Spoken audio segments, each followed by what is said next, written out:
Hello everyone, welcome back to our channel. Today మన favourite serial పాపే నా Jeevan Jyoti episode ఏం జరిగిందో తెలుసుకోవాలనుకుంటున్నారా? అయితే ఖచ్చితంగా ఈ వీడియో స్టార్టింగ్ నుంచి ఎండింగ్ వరకు స్కిప్ చేయకుండా చూసేయండి. అయితే దానికంటే ముందు ఏం చేయాలో తెలుసు కదా, మన ఛానల్ని సబ్స్క్రైబ్ చేసుకోండి, ఫాలో కూడా చేయండి. అలాగే పైన కనిపిస్తున్న బెల్ ఐకాన్పై ఆల్ టైప్ చేస్తే మేము పోస్ట్ చేసే ప్రతి వీడియో మీకు నోటిఫికేషన్ ద్వారా చేరుతుంది. మీరు ఈజీగా వాచ్ చేయొచ్చు. మీ ఒక్క లైక్ మాకెంతో సపోర్ట్, కాబట్టి please like and share for our support and encouragement కోసం. నేనైతే ఈ ముగ్గు వేస్తూ ఈరోజు ఎపిసోడ్ ఏం జరిగింది అనేది వివరించేస్తాను. ఎపిసోడ్లోకి వెళ్ళిపోదాం. అనుకోని రీతిగా ఈరోజు అయితే మొత్తానికి పద్మమ్మ చనిపోయింది. ఇంకా ఆ విషయం తెలుసుకున్న ఆనంది గుండె బద్దలైపోతుంది. అసలు పద్మమ్మ చనిపోయే ఆ ఆలోచన కూడా తను తట్టుకోలేకపోతుంది. ఇంకా అసలు పద్మమ్మ చనిపోవటం ఏంటి, ముందు రోజే వెళ్ళాము, డాక్టర్ గారు తొందరలో నయం అవుతుంది అని చెప్పేసి అన్నారు. కానీ ఈలోపు అమ్మ చనిపోయింది అని చెప్పారు. నాకేదో అనుమానంగా ఉంది అని చెప్పేసి అనుకున్న అని చాలా బాధపడుతుంది.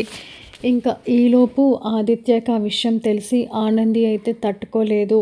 కానీ ఇంకా చేసేదేం లేదు అని చెప్పేసి ఆనందికి ధైర్యం చెప్పి పద్మమ్మ దగ్గరికి తీసుకువెళ్తారు. కానీ మన అందరికీ తెలిసిన విషయం ఏంటో అంటే, ఇందుమతి జీవనాలు పద్మమ్మకి కానీ స్పృహ వచ్చి తను మాట్లాడటం మొదలు పెడితే మన యొక్క కుట్రలు, మనం చేసిన పనులన్నీ తను చెప్పేస్తుంది. ఆనందియే సొంత కూతురు సూర్యజ్యోతిల తాలూకా అని కూడా చెప్పేస్తుంది. మన వల్లే పద్మమ్మ ఈరోజు ఇలాంటి పరిస్థితిలో ఉంది అన్న నిజాన్ని కూడా బయట పెట్టేస్తుంది.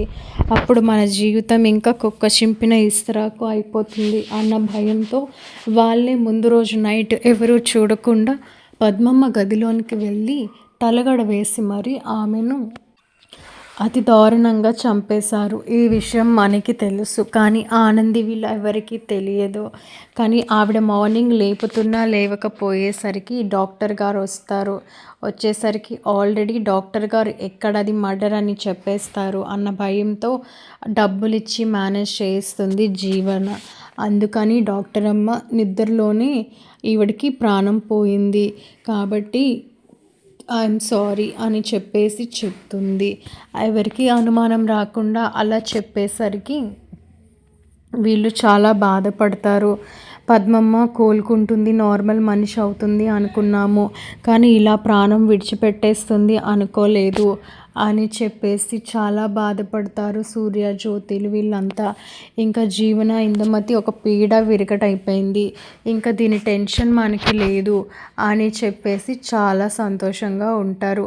కానీ బయటికి మాత్రం నటించేస్తారు. ఇంకా మొత్తానికి ఎలాగొకలాగా అనుకున్న పని చేశాము. ఇంక ఈ ఆనందికి ఎలాంటి సాక్ష్యాధారాలు దొరకవు, ఇంకా మనం జీవితంలో భయపడాల్సిన పని లేదు అని అనుకుంటారు. ఇంకా మొత్తానికి పద్మమ్మ అయితే చనిపోయింది కాబట్టి ఆవిడ బాడీని ఎందుకైనా మంచిది అని పోస్ట్ మార్టంకి ఇస్తారు. పోస్ట్ మార్టంకి ఇచ్చాక ఆ విషయం తెలుసుకున్న జీవన వాళ్ళు అక్కడ కూడా మేనేజ్ చేయాలి అనుకుంటారు. కానీ వీళ్ళు ముందే వెళ్ళి అక్కడ ఉండటం వలన జీవన, ఇందుమతి అక్కడికి వెళ్ళటానికి అవ్వదు. జీవన అక్కడికి వెళ్తాను అంటే సునంద ఆపేస్తుంది. నువ్వు ప్రెగ్నెంట్గా ఉన్నావు కాబట్టి డెడ్ బాడీ దగ్గరికి వెళ్ళకూడదు అని చెప్పేసి అంటుంది. చైతన్య కూడా వచ్చి నువ్వు రెస్ట్ తీసుకో, ఏం చేస్తాం, జరిగిపోయింది ఏదో జరిగిపోయింది అని చెప్పేసి ఫోన్ కూడా తీసుకుంటాడు. ఈ ఫోన్ కూడా ఎక్కువ యూజ్ చేయకు అని చెప్పేసి ఇందుమతికి కాల్ చేద్దాము అన్నా కూడా జీవనకి అవ్వదు. ఇందుమతి అయితే ఏం చేయాలో అర్థం కాదు. ఫోన్లే మొత్తానికి పద్మమ్మ చనిపోయింది, ఇంకా ఏం చేసినా వీళ్ళేం చేయగలరు అని అనుకుంటుంది. ఇంకా ఈలోపు సూర్య, జ్యోతిలు చాలా బాధపడతారు. ఆనందికి మనం ఉన్నాం, కానీ ఏదైనా అమ్మే కదా అని చెప్పేసి అనుకుంటారు. తను చాలా ప్రేమగా పెంచుకుంది ఆనందిని, అలాంటిది చివరి చూపు లేకుండా ఒక మాట మాట్లాడకుండా దూరం అయింది. ఆనందికి చాలా బాధేస్తుందండి. ఆనందిని చూసి నేను తట్టుకోలేకపోతున్నాను అని కుట్టి గురించి జ్యోతి సూర్యతో చాలా బాధపడుతుంది. పద్మమ్మ అన్ని పనులు చలాకీగా చేసేది, చాలా మంచి వ్యక్తి అలాంటిది ఆవిడ దూరం అయిపోవడం నేను కూడా తీసుకోలేకపోతున్నాను అని సూర్య అంటాడు. ఇంకా సింహాద్రి అయితే బోరున ఏడుస్తాడు. నన్ను వదిలేసి వెళ్ళిపోయావా పద్మ, నేనేం అన్యాయం చేశాను, నా మీద నీకు ఇంత పగ ఏంటి, చూడు మన బిడ్డ ఏడుస్తుంది, తన కోసమైనా ఒక్కసారి లేవు అని చెప్పేసి చాలా ఏడుస్తాడు. ఇక వీళ్ళ బాధ చూసిన ఆదిత్య చాలా హర్ట్ అవుతాడు. అంతేకాదు అసలు ఇలాగా ఎక్స్పెక్ట్ చేయలేనట్టుగా జరిగింది, అసలు ఈవిడ చనిపోవటం ఏంటో నాకు అనుమానంగా ఉంది అని ఆదిత్య అనుకుంటాడు. ఇంకా వీళ్ళు మొత్తానికి పద్మమ్మ బాడీని అయితే మాత్రం పోస్ట్ మార్టంకి తీసుకొని వెళ్తారు. ఇంకొక 1 అవర్లో బాడీని ఇస్తాము అని చెప్పేసరికి ఆనంది అయితే మాత్రం ఏంటి రిపోర్ట్ కరెక్ట్గా రావాలి, ఏమైనా అటు ఇటు అయితే మనం నేరస్తుల్ని పట్టుకోలేము, నాకు ఎందుకో అమ్మది నార్మల్ డెత్ అనిపించట్లేదు అని ఆనంది అంటుంది. ఆనందికి ఎప్పుడు ఏ అనుమానం వచ్చినా అందులో ఎంతో కొంత నిజం ఉంటుంది అని నమ్మిన ఆదిత్య నేను అవన్నీ చూసుకుంటాను ఆనంది, నువ్వు బాధపడకు, ధైర్యంగా ఉండు అని చెప్పేసి ఆనందికి ఆదిత్య ధైర్యం చెప్తాడు. ఇంకా మొత్తానికి పద్మమ్మ బాడీని అయితే పోస్ట్ మార్టంకి ఇచ్చాక ఇంకా 1 అవర్లో రిపోర్ట్ వచ్చేసరికి ఎందుకో ఆనందికి ఇందుమతి పైన డౌట్ వస్తుంది. తను అంటుంది కదా, నువ్వు ఎలాగో శంభు 2వ భార్య కూతురువి అన్న విషయం ఆ పద్మమ్మకి తెలుసు, దానికి ఎలాగూ స్పృహ రాదు, మన కారణంగానే తను ఇలా ఉంది అని చెప్పేసి, కాబట్టి ఆ రోజు మా అమ్మ ఇలా అవ్వటానికి కారణమైన ఈ ఇందుమతి జీవన ఏమైనా చేసి ఉండొచ్చా అని చెప్పేసి చిన్న అనుమానం ఆనందిలో మొదలవుతుంది. ఇంకా వెంటనే ల్యాగ్ చేయకుండా ఆ పోస్ట్ మార్టం రిపోర్ట్ రావటం కోసం చాలా ప్రయత్నిస్తుంది. ఇంకా సునంద, శశికాంత్ వాళ్ళు కూడా వచ్చి చూసి వెళ్తారు. ఇంకా చైతన్య జీవనకి తోడుగా ఉంటాడు. జీవన ఏమైనా ఫోన్ చేద్దాము అన్నా అవ్వదు, పోనీ ఇందుమతితో మాట్లాడదామన్నా అవ్వదు, ఎందుకు అంటే చైతన్య పక్కనే ఉన్నాడు కాబట్టి. ఇంకా ఇలాగ జరుగుతూ ఉంటుంది. మొత్తానికి డాక్టర్ గారు బయటకు వస్తారు. వచ్చేసరికి ఇంకా ఆదిత్య అడుగుతాడు డాక్టర్ గారు పోస్ట్ మార్టం రిపోర్ట్ కావాలి అని, కానీ అప్పటికే డాక్టర్ ఇందుమతితో మాట్లాడతాడు. డబ్బు ఇస్తాను, అది మర్డర్ అని తెలియకూడదు అని చెప్తుంది. డాక్టర్ తడబడుతూ వస్తుంది, కొంచెం లేట్ అవుతుంది అనేసరికి ఎందుకో ఆదిత్యకి చాలా అనుమానం వచ్చేస్తుంది. అనుకున్నదేదో నిజంగానే అనుమానంలా అనిపిస్తుంది అని చెప్పి ఇంకా నేను పోలీస్ కంప్లైంట్ ఇస్తాను, మీరు ఉన్న రిపోర్ట్ ఇవ్వకపోతే ఆ బాడీని ఇంకొక దగ్గరికి పోస్ట్ మార్టం తీసుకెళ్తాను, రిపోర్ట్ కనుక రాంగ్ వచ్చింది మీది అంటే ఇంకా మీరు హాస్పిటల్ క్లోజ్ చేసుకోవాలి చెప్తున్నా అని చెప్పి బెదిరించేసరికి వెంటనే డాక్టర్ నిజం ఒప్పుకుంటాడు. లేదండి ఆవిడది మర్డరే, నార్మల్ డెత్ కాదు అనేసి, మరి మీరు ఎందుకు ఇంత భయపడుతున్నారు, మీకు ఇలా చెప్పమని ఎవరు చెప్పించారు, చెప్తే మీ పేరు బయటికి రాకుండా నేను చూసుకుంటాను అని ఆదిత్య మాట్లాడుతుండగా ఆనంది వచ్చేస్తుంది. వచ్చి ఏం జరిగింది అంటే ఇట్లా మొత్తం చెప్తాడు. కావాలని పోస్ట్ మార్టం రిపోర్ట్ రాంగ్ చెప్పబోయాడు, దీనితో ఎవరో చెప్పిస్తున్నారు, అది నేను అడిగాను గట్టిగా, ఇప్పుడు తను చెప్పకపోతే మీడియాకి ఇచ్చేస్తాను అనేసరికి వెంటనే ఆనంది, మీరు డాక్టర్లు అంటే దేవులతో సమానం, మీరే మమ్మల్ని ఇట్లా మోసం చేస్తే మేము ఏడకపోయేది సారు అని చెప్పేసి ఎమోషనల్గా మాట్లాడేసరికి ఇంకా ఆ డాక్టర్ నిజం ఒప్పేసుకుంటాడు. ఆవిడెవరో నాకు తెలియదు, నా అకౌంట్కి ఇదిగోండి డబ్బులు పంపించి నాకు ఇలా చెప్పమని చెప్పింది అని చెప్పేసి నెంబర్ చూపిస్తే ఆ నెంబర్ వీళ్ళ ఫోన్లో చూస్తే ఇందుమతి నెంబరు. ఈ ఇందుమతి ఎందుకు ఇలా చేయించింది అనేసరికి వెంటనే ఆనంది, నా అనుమానం నిజమే అయింది, వీళ్ళే ఏదో చేశారు, మా అమ్మ ప్రాణం తీసేశారు, ఇంత క్రూరుల్లాగా ఒక మనిషి ప్రాణం ఎలా తీయగలుగుతారు అని చెప్పేసి చాలా ఏడుస్తుంది. ఇంకా డాక్టర్ అయితే భయంతో అక్కడి నుంచి వెళ్ళిపోయి వాళ్ళకి జెన్యూన్ రిపోర్ట్ ఇస్తాడు. ఇంకా ఆ పోస్ట్ మార్టం రిపోర్ట్ పట్టుకొని వచ్చి పోలీసుల దగ్గరికి వెళ్ళి వీళ్ళు ఆ ఎంక్వైరీ చేయమంటారు.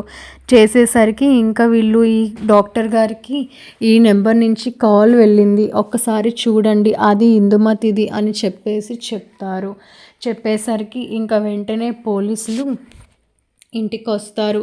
వచ్చేసరికి ఇంకా సూర్య, జ్యోతిలు ఏం జరిగింది, పోస్ట్ మార్టం రిపోర్ట్ ఏమని వచ్చింది అని చెప్పేసి అడుగుతారు. అడిగేసరికి ఇంకా ఆనంది అయితే ఇందుమతి చెంప పగలగొడుతుంది. సూర్య, జ్యోతిలకి అర్థం కాదు. ఏమైంది ఆనంద్ కుట్టి, ఎందుకు అలా కొట్టావు అనేసరికి అన్నీ మీకు సమజైతాయి జ్యోతమ్మ, అలా చూస్తూ ఉండండి అని చెప్పేసరికి ఇంక వెంటనే సూర్యకి ఆదిత్య విషయం చెప్తాడు. ఆనందికి ఎక్కడో అనుమానం వచ్చింది, పద్మమ్మది నార్మల్ డెత్ కాదు, మర్డర్ అయి ఉండొచ్చు అని. ఏంటి అని చెప్పి పోస్ట్ మార్టం దగ్గరికి వెళ్తే ఈ డాక్టర్ మోసం చేయాలని ప్రయత్నించాడు. ఈ డాక్టర్కి ఏముంటుంది అవసరం అంటే ఎవరో చేయిస్తున్నారు, అది ఏంటా అని ఆరా తీస్తే ఈ నెంబర్ నుంచి కాల్ వచ్చింది, నాకు నెంబర్కి డబ్బులు కూడా వేశారు, కాబట్టి నేనేదో ఆశపడి అలా చెప్పాను, దయచేసి నా పేరు బయట పెట్టద్దు అని చెప్పేసి ఆయనకి ఈ నెంబర్ నుంచి కాల్ వచ్చింది కాబట్టి ఇచ్చారు. మాకు అనుమానం వచ్చి ఇంకా పోలీసుల దగ్గరికి వెళ్ళి ఈ రుజువులు చూపించాము, ఇప్పుడు వాళ్ళు కూడా వస్తున్నారు అనేసరికి ఇందుమతి షాక్ అయిపోతుంది. ఏదైతే జరగకూడదు అనుకున్నానో అదే జరిగింది, ఇంకా నేను దొరికేసేలా ఉన్నాను అనేసి అంటే అదేంటి కాల్ చేస్తే నేనే ఇదంతా చేయించినట్ట, పద్మమ్మ పోస్ట్ మార్టం రిపోర్ట్ ఏమైంది అని కనుక్కుందామని చేశాను అంటే వెంటనే జ్యోతమ్మకి ఆవిడకి టెన్షన్ మీద ఉంది కాబట్టి ఇంకా కోపంలో ఇన్ని రోజులు లేని ప్రేమ ఈరోజు పొంగుకొచ్చేసిందా అంటే కుట్టి చెప్పిందే నిజం, మీరే ఏదో చేశారు, ఏం జరిగిందో చెప్పండి అని సీరియస్ అవుతుంది.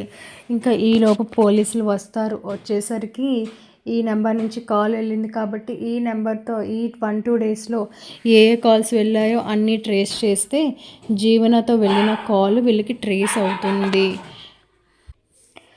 వాళ్ళిద్దరూ మాట్లాడుకున్న మాటలు వింటారు.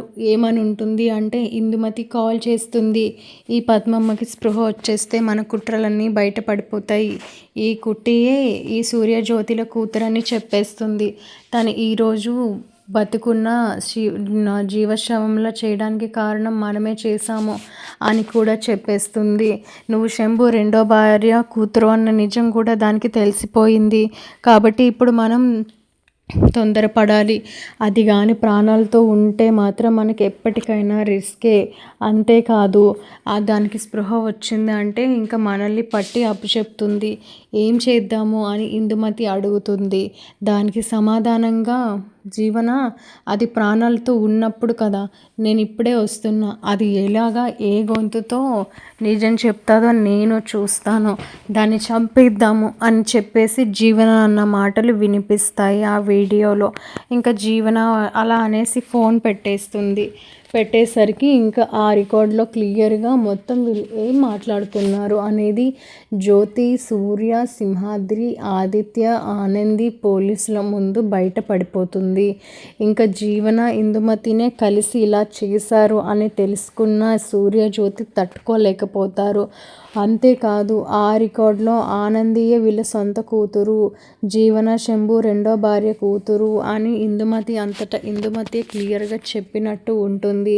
ఇంకా అంత పక్కాగా కనిపించేసరికి వెంటనే జ్యోతి ఇందుమతి చెంప పగలగొట్టి, మీరు అసలు మనుషులేనా, ఇన్ని చేస్తారా, ఇంత క్రూరత్వం కలిగి ఉన్నారా, ఇన్ని కుట్రలు చేశారా, మీకు మానవత్వం అనేదే లేదా, నా సొంత కూతుర్ని నాకు దూరం చేసి ఆ విషయం తెలిసిన పద్మమ్మని చంపేయాలనుకున్నారు, ఈ జీవన నా కూతురు కాకుండానే ఆనంది ప్లేస్లో తను చలామణి అయిందా, అసలు ఏంటిదంతా నేను తెలుసుకోవాలనుకుంటున్నాను, నాకు చాలా కోపంగా ఉంది మీ మీద, మనిషిపై ఇంత కుట్ర చేసి ప్రాణం తీసేయటం ఏంటి అనేసరికి ఇంకా సింహాద్రి అయితే అసలు నువ్వు వాడదానివేనా, నిన్ను చూస్తుంటేనే చెప్పు తీసుకొని కొట్టాలనిపిస్తుంది, నీకు మర్యాద ఇవ్వటం కూడా చాలా తప్పు, నీకు తగిన శిక్ష వేయించాలి, అదే ఈ పాటికి నీ ప్లేస్లో ఒక మగాడు ఉంటుంటే ఈ పాటికి వాడి రక్తం కళ్ళ చూసేవాడిని అని చెప్పేసి సింహాద్రి చాలా బాధపడతాడు.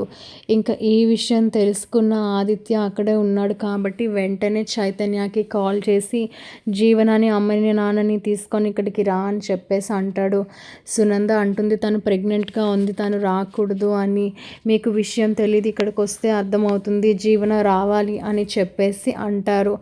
అనేసరికి అసలు ఎప్పుడూ లేనిది ఆదిత్య ఎందుకు అలా చెప్పాడు అని చైతన్య జీవనాన్ని తీసుకొని వస్తాడు. సునంద, శశికాంత్ కూడా వచ్చేసరికి పోలీసులు ఉంటారు. జీవనాకి టెన్షన్ వచ్చేస్తుంది. ఈ పోలీసులు ఎందుకు వచ్చారు అని అనుకుంటుంది. పోస్ట్మార్టం రిపోర్ట్ ఏమొచ్చింది అనేసరికి జ్యోతి ఇంకా మాటలో మాట నోట్లో ఉంటుంది. జీవన చెంప పగలగొడుతుంది. ఛీ, అసలు నువ్వు మనిషివేనా? మీ పెద్దమ్మతో కలిసి ఇంత కుట్ర చేస్తావా అనేసరికి ఎవరు పెద్దమ్మ అనేసరికి ఇంకా నాటక ఆపు, నీ నీ భాగోతం అంతా బయట పడిపోయింది, ఇదిగో చూడు అని చెప్పి పోస్ట్మార్టం రిపోర్ట్ సునంద వీళ్ళంతా ఉంటుండగానే ఆనంద్ చూపిస్తుంది. ఇది నార్మల్ డెత్ కాదు, మర్డర్ అనే విషయం బయట పడింది. ఏంటా అని ఆరా తీస్తే నైట్ నువ్వు ఇందుమతి పెద్దమ్మ మాట్లాడుకున్న మాటలు రికార్డ్ ట్రేస్ చేశారు. మీరే వచ్చి పద్మమ్మని చంపేశారు. ఇంకా ఎన్ని కుట్రలని చేస్తారు అనేసరికి సునందకి ఏమీ అర్థం కాదు. అసలు జీవన చంపడం ఏంటి అని అనుకుంటుంది. ఏంటి అత్తయ్య షాక్ అయ్యారా? ఇది వినండి అని చెప్పేసి సునందకి వినిపించేసరికి సునందకి అసలు నిజం తెలుస్తుంది. ఇందుమతి జీవనలే చంపేశారు. అంతేకాదు, ఇంకా వాళ్ళు సొంత కూతురు కాదు సూర్యజ్యోతిలకి, ఆనందియే సొంత కూతురు. ఆ నిజం ఎక్కడ పద్మమ్మ బయట పెడుతుంది అన్న విషయంతో భయపడి పద్మమ్మని మర్డర్ చేశారు అని అక్కడ ఉన్న వాళ్ళందరికీ అర్థమవుతుంది. ఇంకా వెంటనే పోలీసులు వీళ్ళని అరెస్ట్ చేయాలని ప్రయత్నిస్తుంటే సునంద వచ్చి ఇందుమతికి జీవనాకి చెంప పగలగొడుతుంది. వీళ్ళని అసలు చంపేయాలి. ఒక మనిషి ప్రాణం ఎలా తీస్తారు? ఇన్ని రోజులు ఇంత మోసం ఎలా చేశారు? తలగడతో చంపేశారా ఏంటి? ఒక మనిషి మీద దెబ్బ కూడా లేదు అనేసరికి చూస్తే తలగడంతా నలిగిపోయి ఉంటుంది. ఇంకా ఈవిడ అనుమానమే నిజం, మర్డరే చేశారు, పోస్ట్మార్టంలో కూడా అది రుజువు అయింది అని వెంటనే ఆనంది మా అమ్మని చంపిన మిమ్మల్ని ఏం చేయాలి, మిమ్మల్ని చంపేస్తాను అని చెప్పేసి జీవన ఇందుమతిపై విరుచుకు పడుతుంది. ఇంకా ఆదిత్య అయితే ఆగు ఆనంది, అది అంతా ఇంకా న్యాయస్థానమే చూసుకుంటుంది, మన చేతులకి మనం ఎందుకు మట్టంటించుకోవడం, నిర్దోషైన ఆవిడ ప్రాణాలని చంపి వీళ్ళు ఇంకా కుక్క బతుకుతారు, వీళ్ళకి ఎలాంటి శిక్ష వేయిస్తానో చూడు అనేసరికి ఇంకా ఇందుమతి జీవనాలు దొరికిపోయారని వాళ్ళకి అర్థమైపోయింది. ఇంకా వెంటనే అది కాదు చైతు అంటే నోర్మి, ఇంత నేరస్తురాలివి అనుకోలేదు, ఒక మనిషిని చంపేయడం అంటే నీకు ఏమీ కాదు, దీన్ని బట్టి చూస్తే ఇంకా మీరు ఎన్ని కుట్రలు కుతంత్రాలు చేశారో ఆలోచిస్తుంటేనే భయంగా ఉంది, అసలు నీలాంటి దాన్ని పెళ్లి చేసుకున్నందుకు నాది తప్పు అని చైతన్య అంటాడు. ఇంకా సునంద అయితే మాత్రం జీవన మొహం చూడటానికి కూడా ఇష్టపడదు. ఇంకా సూర్యజ్యోతిలు కుట్టిని పట్టుకొని నువ్వు మా కూతురువా అమ్మ, ఎందుకు ఇన్ని రోజులు ఈ నిజం చెప్పలేదు అనేసరికి చెప్తే మీ ప్రాణగండం ఉంది అని ఈ ఇందుమతి నన్ను బెదిరించింది, అది నిజమే అనుకొని నేను చెప్పలేదు, ఆశగా చెప్దామని వచ్చేసరికి ఈ జీవన ప్రెగ్నెంట్ అని మీరు నన్ను చూసుకోమన్నారు, మీ హ్యాపీనెస్ నా వలన కోల్పోవటం ఇష్టం లేక నేను చెప్పలేదమ్మా అనేసరికి వెంటనే సూర్యజ్యోతిలు ఇద్దరు ఆనందిని దగ్గరకు తీసుకుంటారు. మీ అమ్మా నాన్న మేము ఉన్నాం, నువ్వేం టెన్షన్ పడకు, పద్మమ్మ చనిపోయినందుకు మాకు బాధగానే ఉంది, దానికి కారణమైన వీళ్ళని వదిలిపెట్టేదే లేదు అని చెప్పేసి వీళ్ళైతే మాత్రం ఇందుమతి జీవనాల కుట్రను బయటపెట్టిన ఆనందిని ప్రశంసిస్తారు. కానీ సింహాద్రి అయితే చాలా బాధపడతాడు. నాకెవరూ లేరు, పద్మమ్మ తోడుగా ఉంది, మాట్లాడినా మాట్లాడకపోయినా కనీసం బతికి ఉంది అన్న సంతోషం ఉండేది, ఇప్పుడు అది కూడా లేదు అనేసరికి ఆదిత్య ధైర్యం చెప్తారు. మీ అమ్మాయి ఎప్పుడు ఆనంది కాకుండా పోదు, కాబట్టి మేము ఎప్పుడు మిమ్మల్ని చూసుకుంటాము, ఆవిడని ఇలా చేసిన ఈ ఇందుమతిని జీవనాన్ని వదిలే ప్రసక్తే లేదు, మీరు మనసులో ఏం పెట్టుకోకుండా ధైర్యంగా ఉండండి, కనీసం తన చావుతో అయినా ఆనందిని వాళ్ళ అమ్మ నాన్నతో ఒకటి చేసింది, తను ఏదైతే చెప్పాలని ప్రయత్నించారో అది మొత్తానికి తను చనిపోయినా నిజం తెలిసేలాగా తను చేసింది, ఇది చాలదా మీకు, తను మీతోనే ఇంకా బతికుంది, తను నిరూపించుకుంది తను ఏంటి అనేది అని ఆదిత్య ధైర్యం చెప్తాడు. ఇంకా ఆ మాటలు విన్న ఆనంది మరీ ఎమోషనల్ అయిపోతుంది. నువ్వు చనిపోయి కూడా నన్ను మా అమ్మ నాన్న దగ్గరికి చేర్చావు, ఈ రోజు కోసమే ఎదురు చూశాను, కానీ నువ్వు చనిపోవాలని కోరుకోలేదు, నీ ప్రాణత్యాగం చేసి మరి నువ్వు ఈరోజు నన్ను సూర్య నాన్న జ్యోతి అమ్మ దగ్గరికి చేర్చావు అని చెప్పేసి ఆనంది చాలా ఎమోషనల్ అవుతుంది. ఇంకా సునంద ఆనందిని దగ్గరకు తీసుకొని నన్ను క్షమించమ్మా, నువ్వేంటో అర్థం కాక ఈ జీవన మాయలో పడి నిన్ను తప్పుగా అనుకున్నాను అనేసరికి ఇంకా ఆనంది సునంద అంత ప్రేమగా మాట్లాడేసరికి అత్తయ్య అని పట్టుకొని ఏడుస్తుంది. ఇలా మొత్తానికి ఆనంది ఆదిత్యలు ఇందుమతి జీవన పద్మమ్మ విషయంలో చేసిన హత్య పోస్ట్ మార్టం రిపోర్ట్ ద్వారా మిగిలిన సాక్ష్యాధారాలతో బయటపెట్టి వాళ్ళ కుట్రకు కనీసం సరిపడా ఆ శిక్ష వేయించుతారు. ఇంట్లో వాళ్ళంతా కూడా ఆనంది ఎవరు ఏంటి అన్న విషయం బయటపడింది కాబట్టి సూర్యజ్యోతి ఆనంది వాళ్ళ సొంత జీవన అన్న విషయం తెలుసుకొని సంతోషంగా ఉంటారు. సింహాద్రిని కూడా ఆదిత్య చూసుకుంటారు. ఇంకా సునంద ఆనంది ఏంటో తెలిసింది కాబట్టి ఆనందిని అర్థం చేసుకొని తన కోడలుగా యాక్సెప్ట్ చేస్తుంది. ఇలా మొత్తానికి జీవన ఇందుమతి కుట్రను ఆనంది బయటపెట్టి వాళ్ళ అమ్మా నాన్నకి దగ్గర అవుతుంది పద్మమ్మ హత్య విషయంలో. ఇంకా పోలీసులు ఆదిత్య చేసిన ఈ ఇన్వెస్టిగేషన్లో వాళ్ళ నేరస్తుని పట్టించినందుకు ప్రశంసిస్తారు. ఇంకా ఇందుమతి జీవనల్ని అరెస్ట్ చేస్తారు. ఇది జరిగిన విషయం. కాబట్టి ఇలాంటి మరి ఇంకొన్ని ఇంట్రెస్టింగ్ ట్విస్ట్ ఎపిసోడ్స్ సీరియల్ కంటే ముందే చూడాలి అనుకుంటే మన ఛానల్ని ఫాలో చేయండి, సబ్స్క్రైబ్ చేయండి. పైన కనిపిస్తున్న బెల్ ఐకాన్పై ఆల్ ట్యాప్ చేస్తే మేము పోస్ట్ చేసే ప్రతి వీడియో మీకు నోటిఫికేషన్ ద్వారా చేరుతుంది. కాబట్టి మీరు ఈజీగా వాచ్ చేయొచ్చు. Please subscribe and follow the channel. Thank you so much.